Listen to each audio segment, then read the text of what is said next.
Now, if you are out there driving, I'm holding this chunk of ice that I actually took off of our station vehicle. And if you aren't cleaning the top of your cars off, and maybe you're going at even 30 miles per hour, this flies off. You're hitting maybe the person behind you. We do have a semi that has overturned. I am just west of Pickneyville, but still in Pickneyville. This is Route 154. Now, all lanes right now are shut down, but they are letting through some traffic going west to east. Right now, east remains closed. As you can see, we do have that semi overturned, and the driver, I'm being told, is a male driver. He has been taken to a hospital. That trailer landing on top of the black car. All drivers have been taken to the hospital.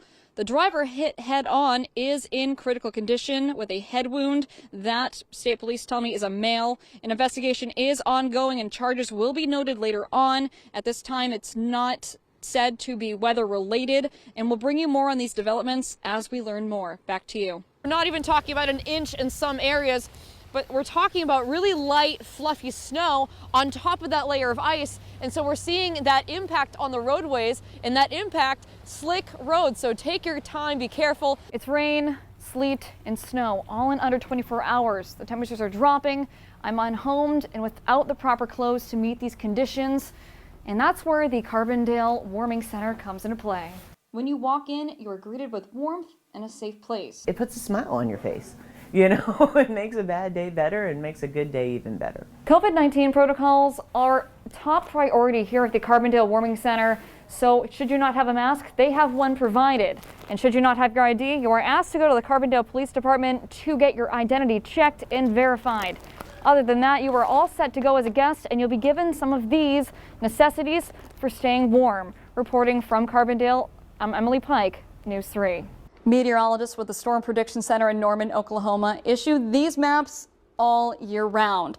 And each color represents a higher level of confidence of severe weather chances on a scale of 1 to 5. 1 being the lowest and 5 being the highest. Well, these categorical outlooks measure a percentage of risk factor across the United States. That includes tornado, hail, and wind probabilities. And we see a few of them here in our region, but how often do we see these factors play out? Understanding the weather in your region also means being aware of what risks come along with it. When the warning goes off,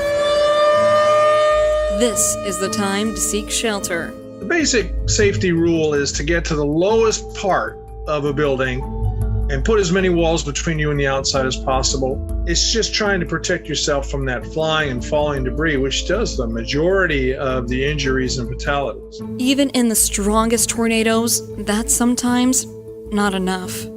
As Graves County Emergency Management Director Tracy Warner saw firsthand. Emergency management responds to a lot of calls.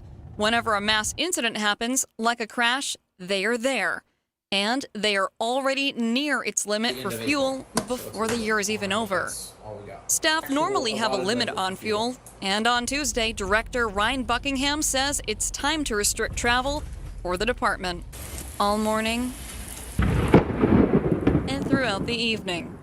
Rain fell across southern Illinois, providing relief to farmers dealing with a drought. One small step for man, one giant leap into space-time. The recent images from the James Webb Space Telescope tells a much bigger story to what is out there. And astronomer specialist Bob Baer with Southern Illinois University says this is much more than just a new finding. It's a confirmation.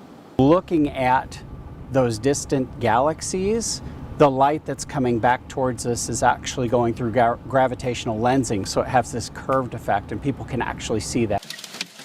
The state of Illinois is ranked number 4 in State Farm's hail list claims of 2021, coming in at $187 million in claims from hail alone.